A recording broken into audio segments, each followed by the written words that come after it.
अन्नदाता, पग पग पर है संग तुम्हारे अन्नदाता। लहू किसानों का बन के पसीना सींचता है धरती का सीना। मेहनत का तेरी हक दिलवाने, नई तकनीक नई खोज बताने। पशुधन को गुणवान बनाना, पौध सुरक्षा को सिखलाना, खेती के सब गुर समझाने, भारत का सरताज बनाने। आठों पहर है संग तुम्हारे अन्नदाता, अन्नदाता। नमस्कार, मैं शालिनी आप सभी दर्शकों का अन्नदाता कार्यक्रम में स्वागत करती हूं। और रोज की तरह कार्यक्रम में हम एक बार फिर से लेकर के आए हैं खेती बाड़ी से जुड़ी हुई बहुत सी लाभकारी जानकारियां। तो चलिए सबसे पहले देखते हैं कि क्या है विशेष आज के कार्यक्रम में। बटन मशरूम का उत्पादन कर अच्छी आय ले रहे किसान की सफलता की कहानी। रबी फसलों की थ्रेशर पर गहाई करते समय ध्यान रखने योग्य जरूरी बातें।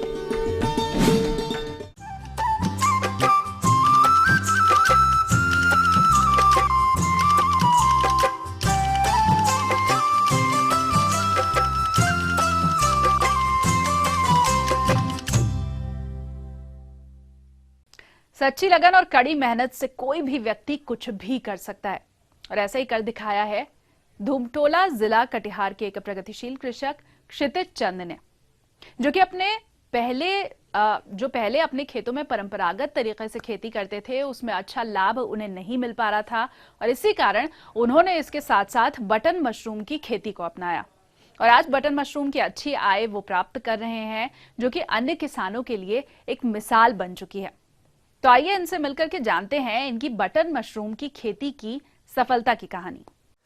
और इसके प्रति मेरा लगाव हुआ कि जब हमने पेपर में पढ़ा था कि मशरूम एक बहुत जो है माने अच्छा चीज़ है, और इसकी खेती करने पर जो आर्थिक सुधार होता है, तो हमने आत्मा कटिहार से संपर्क किया कि सर इसकी ट्रेनिंग मुझे चाहिए। फिर मुझे ट्रेनिंग के लिए जो है 5 दिवसीय training Sabour agriculture university Bhagalpur में संपन्न हुआ।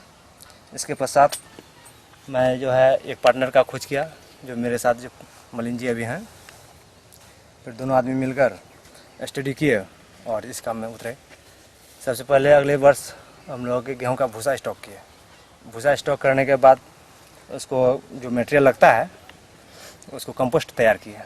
किसान भाइयों, इन्होंने बताया कि बटन मशरूम के लिए कंपोस्ट बनाने हेतु गेहूं का भूसा 5 किलोग्राम, मुर्गी की खाद 1.5 kilogram, gypsum 20 kilogram, urea 10 kilogram, phosphate 10 kilogram, muriate of potash 5 kilogram, calcium carbonate 1 kilogram, calcium sulphate 1 kilogram, वेबस्टीन 50 ग्राम, फार्मेलिन 250 मिलीलीटर आदि अवयव की आवश्यकता होती है। इन्होंने बताया कि कंपोस्ट तैयार करने के लिए भूसे को भिगोकर 48 घंटे तक पक्के फर्श पर फैला देते हैं। इसके बाद भीगे भूसे में जिप्सम को छोड़कर अन्य सभी बताए गए उर्वरकों को मिला देते हैं। जिप्सम की तीसरी पलटाई के समय भूसे में मिलाते हैं। इसके बाद 6वें, 10वें, 13वें, 16वें, 19वें, 22वें, 25वें और 28वें दिन पलटाई करते हैं और 28वें दिन से स्पॉन की बिजाई करते हैं। इन्होंने बताया कि 22 नवंबर को इन्होंने स्पान डाला और इसके 15 दिन बाद केसिंग की। केसिंग करने के 15 से 20 दिन बाद इन्होंने मशरूम की तुड़ाई चालू की। कंपोस्ट तैयार करने के बाद हम लोग को स्पॉन चाहिए था, तो स्पॉन के लिए मरंगा जो किरण कोल्ड स्टोरेज है वहाँ से संपर्क किए। तो यान वक्त पर स्पॉन नहीं मिलने की वजह से हम लोग का स्पॉनिंग जो है लेट से हुआ। ये जो आप मिट्टी देख रहे हैं इसको कैसिंग कहते हैं। ये पुरानी गोबर है, इसको शोधन करके डाला जाता है जब हमारा फंगस बेड में आ जाता है उसके बाद ही। इसमें 16 बेड है और प्रत्येक बेड 64 फीट लंबाई में है और 4 फुट चौड़ाई में है। और फार्म का साइज हम लोगों का जो है 68 फीट लंबा है और 27 फीट चौड़ा। यह टोटल हम लोगों का जो है 1850 स्क्वायर फीट का है लगभग, और स्पॉन 80 kg लगा है। कुल उत्पादन 9 क्विंटल के आसपास प्राप्त हुई है।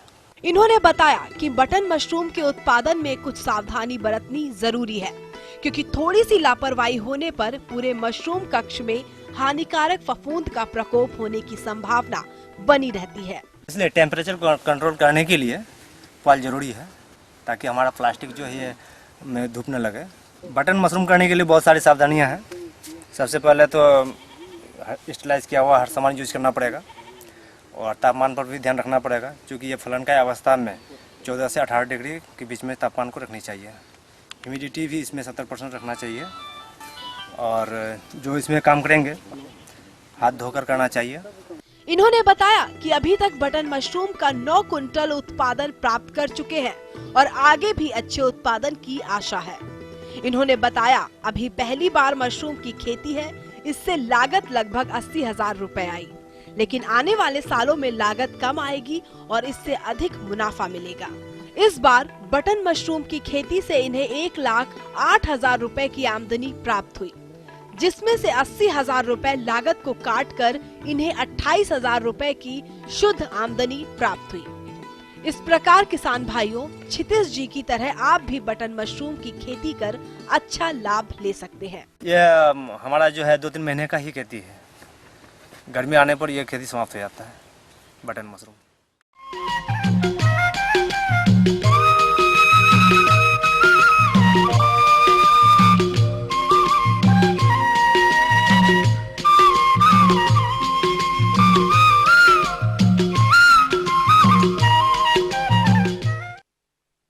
हमारे राज्य में ज्यादातर रबी फसलें कटाई के लिए तैयार हैं और कुछ किसानों ने तो इनकी कटाई भी शुरू कर दी है।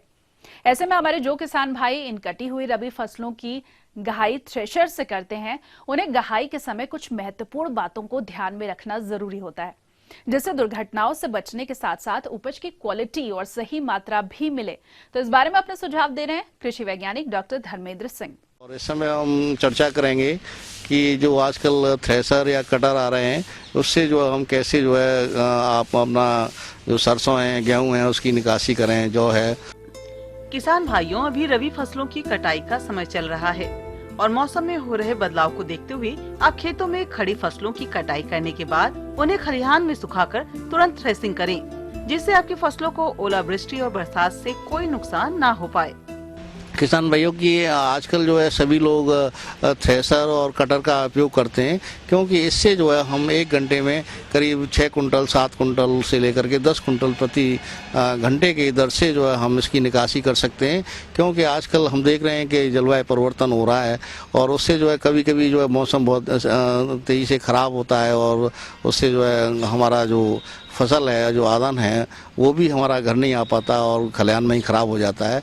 लेकिन अब जो है ऐसी व्यवस्थाएं हो गई हैं कि हम अगर उसको ढक के भी रख सकते हैं और त्रिपाल का भी प्रयोग कर सकते हैं। दूसरा ये कि हम कम समय में जो अधिकतम जो है उसको जो है अगर हमको बीच में समय मिलता है तो हम जो है गल्ले को तुरंत निकाल करके और उसको जो सुखाने के बाद में हम स्टोर कर सकते हैं। तो किसान भाइयों, सबसे पहले ये कि हमें ये देखना है कि जो हमारा अनाज है या तिलहन है या दलहन है, तो उसके हिसाब से हमको चलनी का एडजस्टमेंट करना है और फसल के अनुसार जो हम चलनी का जो चुनाव करें और उसको चलने को जो बदल लें, तो उससे क्या होगा कि उससे जो हमारा कचरा है वो कचरा अलग निकलेगा और दाना अलग निकलेगा और उसमें किसी तरह की कोई समस्या नहीं आएगी। दूसरा ये कि जो आरपीएम रहते हैं, आरपीएम को भी हम फसल के हिसाब से निर्धारित करें, क्योंकि अधिक आरपीएम पे चलाने पर जो है उसमें काफ़ी दिक्कतें आती हैं, क्योंकि हमारा दाना भी कट जाता है और दाना जो है भूसे के साथ में चला जाता है। तो हमें फसल के अनुसार जो आरपीएम निर्धारित करना है। सरसों हैं, गेहूँ हैं या चना है, मटर है, जो भी आप निकाल रहे हैं, जो भी थ्रेसिंग कर रहे हैं, तो उस पर हमको ये सावधानी बरतनी है।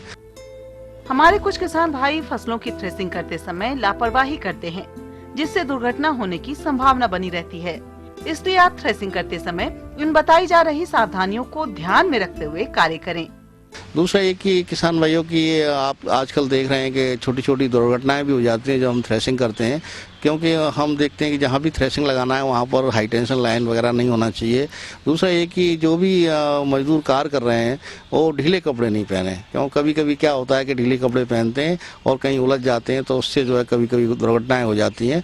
जैसे कभी कभी आग वगैरह लगने की संभावनाएं हो जाती हैं, तो वहाँ पानी की व्यवस्था जरूर होनी चाहिए खलिहान के पास में, जिससे कि कोई भी दुर्घटना होने पर हम जो है उससे जो है बचाव कर सकें। तो एक चीज़ और ध्यान रखना है, क्यों कभी कभी हम नई मशीनरी का प्रयोग करते हैं या हमारी मशीनरी खड़ी रहती है, तो उस समय हम देखते हैं कि उसमें जो है मशीनरी को जब चलाने से पहले उसको जो है हम पहले वो ये सुनिश्चित कर लें कि कहीं कोई हमारा जो है नट बोल्ट लूज तो नहीं है, तो समय समय पर हम उसको मशीन को चेक भी करते रहें, क्योंकि कभी कभी क्या होता है कि हमारी मशीन में कोई भी पार्ट ढीला हो जाता है और हम उसको चलाते रहते हैं तो कभी कभी हादसा भी हो जाता है। तो इसलिए उससे बचने के लिए हम पहले उसको जो है ये सुनिश्चित कर लें कि हमारी मशीन ओके है, और ओके होने के बाद भी मशीन को चलाएं और बीच बीच में भी उसको जो है टेस्ट करते रहें, तो निश्चित रूप से जो दुर्घटनाएं होती हैं उन दुर्घटनाओं से बच सकते हैं।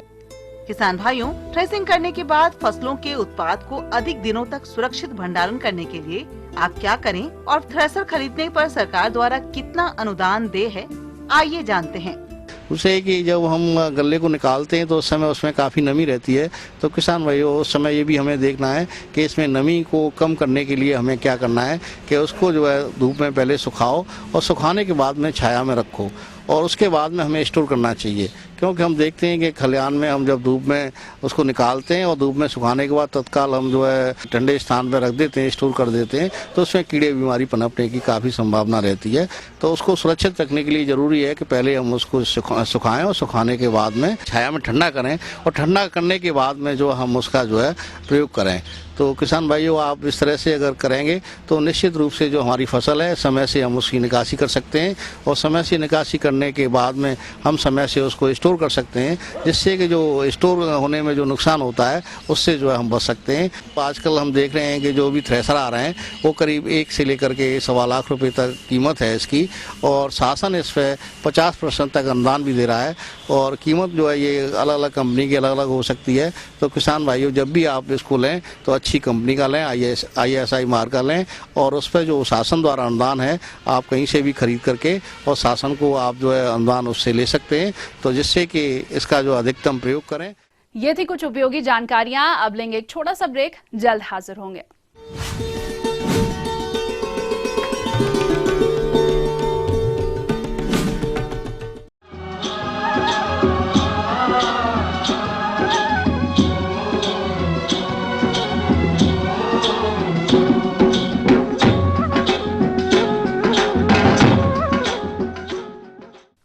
ब्रेक के बाद एक बार फिर से आप सभी दर्शकों का अन्नदाता कार्यक्रम में स्वागत है, और चलिए अब बढ़ते हैं अगली प्रस्तुति की ओर।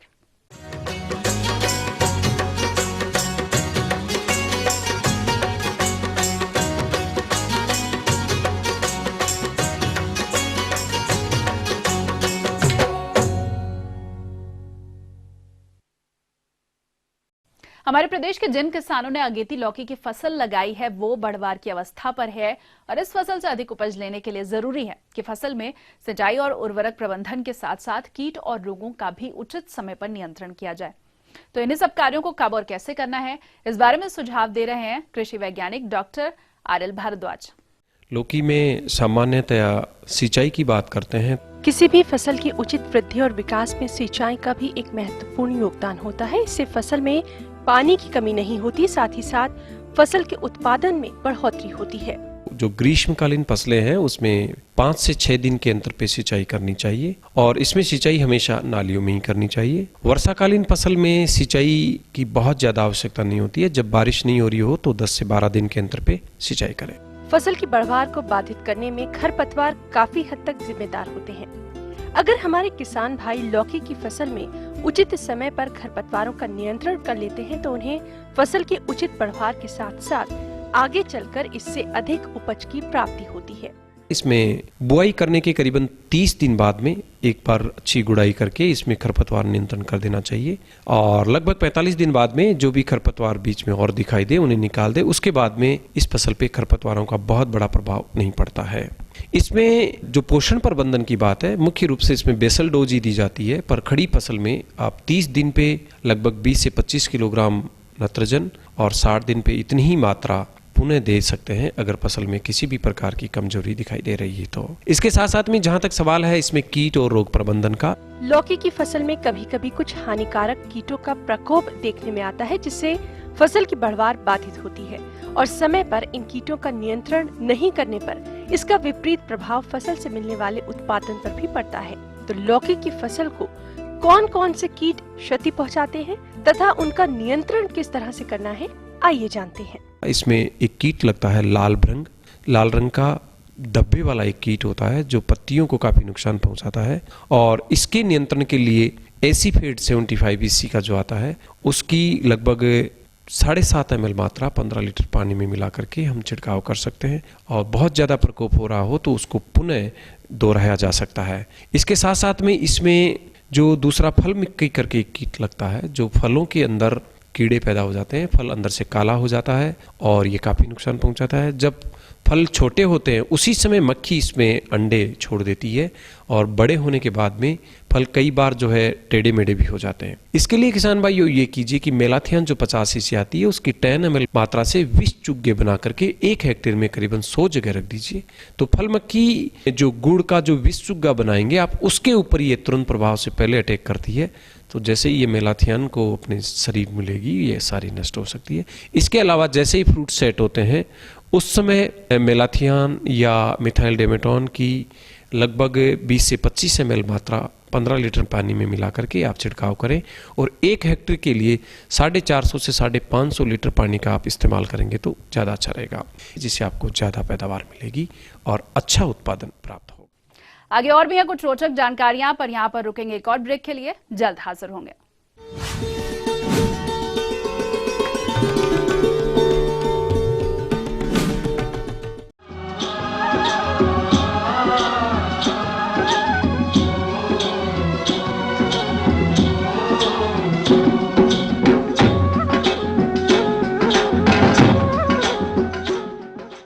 ब्रेक के बाद आप सभी दर्शकों का एक बार फिर से स्वागत है और चलिए अब रुख करते हैं अगली कड़ी की ओर।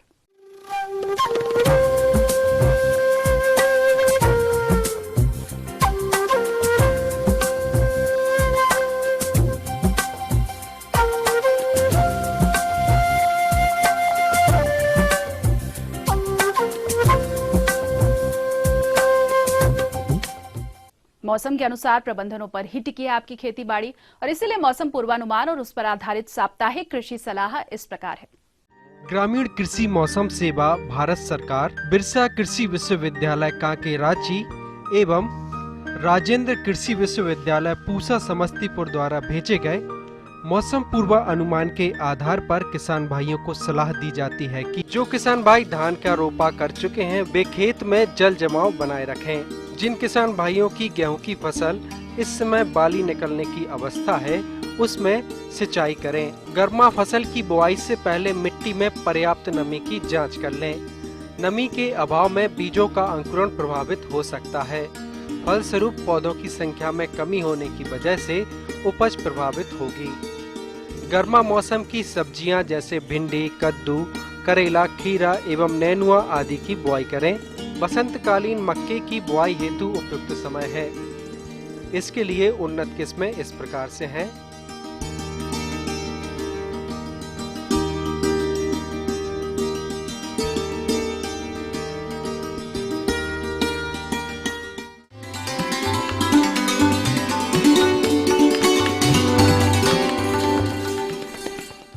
अन्नदाता हेल्पलाइन निशुल्क फोन संपर्क सेवा के माध्यम से आपके द्वारा पूछे गए कृषि से जुड़े हुए प्रश्नों में से एक या फिर दो महत्वपूर्ण प्रश्नों को हम अपने कार्यक्रम में शामिल करते हैं और इसी के तहत आज का चयनित प्रश्न और उसका जवाब इस प्रकार है। जिला पूर्णिया से गोपाल यादव जी, आप स्प्रिंकलर यंत्र पर शासन द्वारा दे अनुदान पर जानकारी चाहते हैं।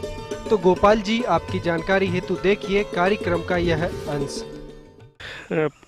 माइक्रो इरिगेशन का जो है मुख्य रूप से उपयोग हम लोग वैसे जो है फील्ड जो कि जहाँ पे की सतह जो है समतल नहीं है वहाँ पे इसकी उपयोगिता बहुत ज़्यादा होती है। तो जो हमारे पठारी इलाके हैं वहाँ पे इसकी उपयोगिता बहुत ज़्यादा है, क्योंकि समतल नहीं रहने के कारण बहुत सारा पानी का बर्बादी होता है। 2014-15 से जो पहले राष्ट्रीय सूक्ष्म सिंचाई मिशन जो है ज़िले में कार्यरत थी, उसके जगह पे ऑन फार्म वाटर मैनेजमेंट के नाम से जो है यह योजना प्रारंभ की गई है।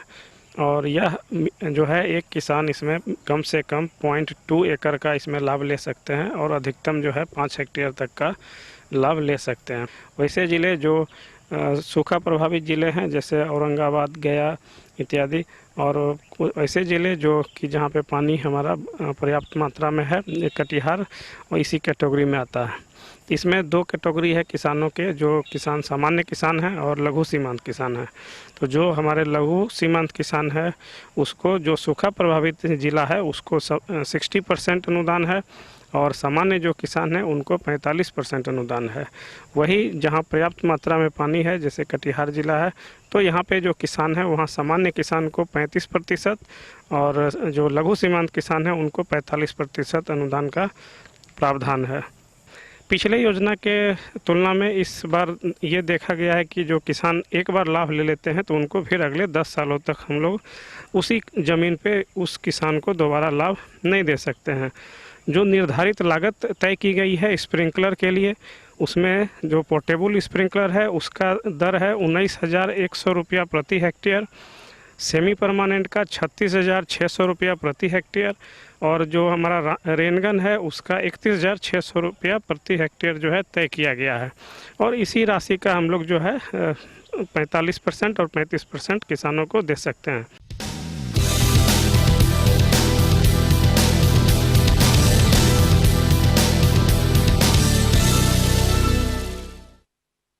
राज्य की विभिन्न मंडियों में कृषि उत्पादों के चढ़ते उतरते बाजार भाव की संक्षिप्त जानकारी इस प्रकार है।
और आइए अब देखते हैं कल दिखाए जाने वाले कार्यक्रम की मुख्य झलकियां। बसंतकालीन गन्ने की उन्नत किस्में और बुआई तकनीक,